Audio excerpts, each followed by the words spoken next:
Alright, so I dropped this bitch right now in the morning, and basically it's just the freeze plug in the back of the engine. It's has a big gash, I guess, or just rust hole. So I'm gonna have to replace all of them. See how this shit flies. It should be really easy, kind of. This is what happens when you don't use antifreeze.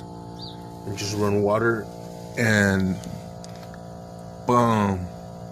And it sucks because this one's the one behind the transmission, so I have to fucking take everything off.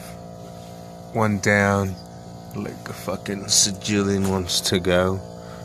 It's a bitch to take them off, but whatever.